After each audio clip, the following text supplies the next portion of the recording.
बच्चों, पूर्व में हमने स्वप्न वासव दत्तम के प्रथम अंक के तृतीय श्लोक को पढ़ा। इस वीडियो में मैं प्रथम अंक के ही 2 श्लोकों की व्याख्या और आपको बताऊंगी।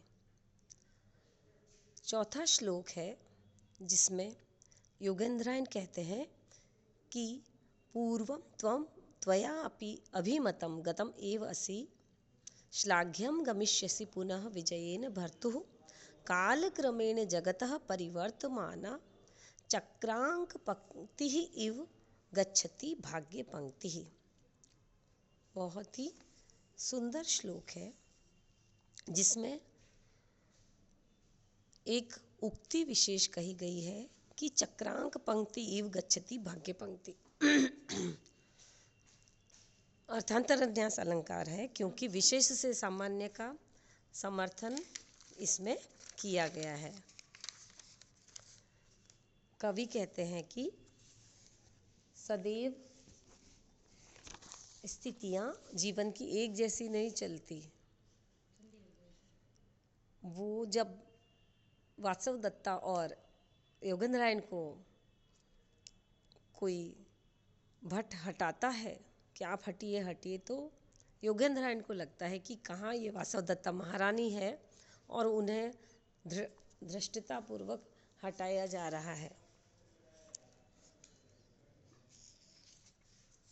इसके जो शब्दार्थ है वो इस प्रकार से है कि हे देवी, पूर्वं त्वया अपि, पहले तुम्हारे द्वारा भी, एवं इसी प्रकार अभिमतम इच्छित गतम आसीत जाया करती थी, और पुनः और फिर भर्तु विजयन, पति की विजय के पश्चात, एवं इसी प्रकार गमिष्यसि जाओगी। यतो ही क्योंकि कालक्रमेण अर्थात समय के क्रम से परिवर्तमाना परिवर्तन रूप वाली जगतः संसार की भाग्य पंक्ति भाग्य परंपरा जो है वह चक्रस्य पंक्ति इव गच्छति, वो पहिए के अरों की गति के पंक्ति के समान जाती है।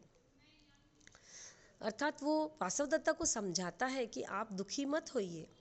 जीवन में सुख और दुख, ये जो 2 काल है, वो जब सुख है तो दुख भी आता है और दुख है तो सुख का एहसास भी कराता है। तो इस समय अगर हमारा समय अच्छा नहीं है तो निश्चित ही अब अच्छा समय भी आएगा। कि हे देवी, पहले आप भी इसी प्रकार से सेवकों वाली हुआ करती थी, और जब भी आप कहीं जाती थी तो सेवकों द्वारा रास्ता खाली कराया जाता था, और पति की विजय के पश्चात फिर से आप ऐसी ही प्रशंसित हो जाएंगी, क्योंकि समय की परिवर्तनशीलता के कारण भाग्यवश पहिए में जो लगी अर पंक्ति के समान, अर्थात जैसे पहिया जब चलता है तो कभी जो अर होते हैं वो ऊपर वाली नीचे आ जाते हैं और नीचे वाले अर ऊपर घूमते हुए इस तरह से उसका पहिया चलता है। ऐसे ही जीवन है जो इस प्रकार से चल रहा है। इसलिए कुछ समय की ही बात है जब आपका ये समय ऐसा चल रहा है। तो भाव ये है कि कवि का जो भाग्यवादी दृष्टिकोण है वो इससे पता चलता है कि कवि निश्चित रूप से आशावादी हैं, और उनके मतानुसार व्यक्ति के जीवन में उत्थान पतन भाग्य से ही आते हैं, और ये भाग्य अवस्था परिवर्तनशील समय तथा जगत के कारण परिवर्तित होती रहती है। सभी व्यक्तियों का भाग्य चक्र के अरों की भांति उत्थान पतन, जीवन मरण, सुख दुख आदि रूपों में ऊपर नीचे आता जाता रहता है। संसार चक्र की यह परिवर्तनशीलता शाश्वत है। संसार वही है जो गतिमान है। स्थिर होने पर तो विश्व का विनाश ही हो जाएगा। अतएव परिवर्तनशील जगत में मनुष्य के भाग्य की निम्न उन्नत दशाएं क्रमशः आती जाती रहती हैं। यहाँ पर वसंत तिल का भी छंद है, और इसके अतिरिक्त उपमा अलंकार है और अर्थांतरन्यास अलंकार है। शांत रस है और प्रसाद गुण है।